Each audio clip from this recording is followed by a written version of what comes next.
दरम्यान काल अमित शहांनी त्यांच्या मुंबई दौऱ्यात दोन मोठी विधानं केली आहेत। 2029 मध्ये भाजपचं सरकार येणार असं अमित शहा म्हणतायत, तर 2024 मध्ये राज्यात महायुतीचं सरकार येणार।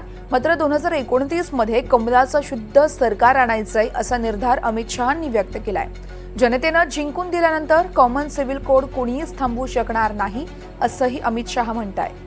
देवेंद्र फडणवीसांच्याच नेतृत्वात आगामी निवडणूक लढवली जाईल असे संकेतही शहांनी दिले।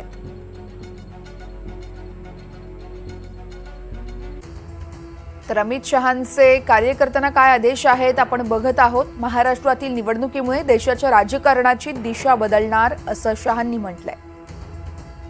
महाराष्ट्राच्या निवडणुकीमुळे देशाचं राजकारणही बदलेल।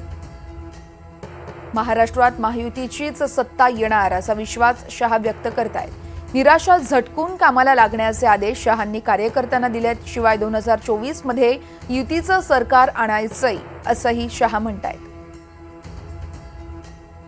2029 मध्ये शुद्ध रूपानं कमळाचं सरकार असेल असा विश्वास शहांनी व्यक्त केलाय। राज्यात सत्ता आणा असे आदेश कार्यकर्त्यांना देण्यात आलेत। कॉमन सिव्हिल कोड कोणीच थांबवू शकणार नाही असंही शहा म्हणतायत। ज्या संघटनेत मतभेद असतात ती संघटना कधीच यशस्वी होत नाही असं अमित शहांनी म्हटलंय। निवडणुकीआधी हे मतभेद दूर करायचं असल्याचं देखील शहा म्हणतायत।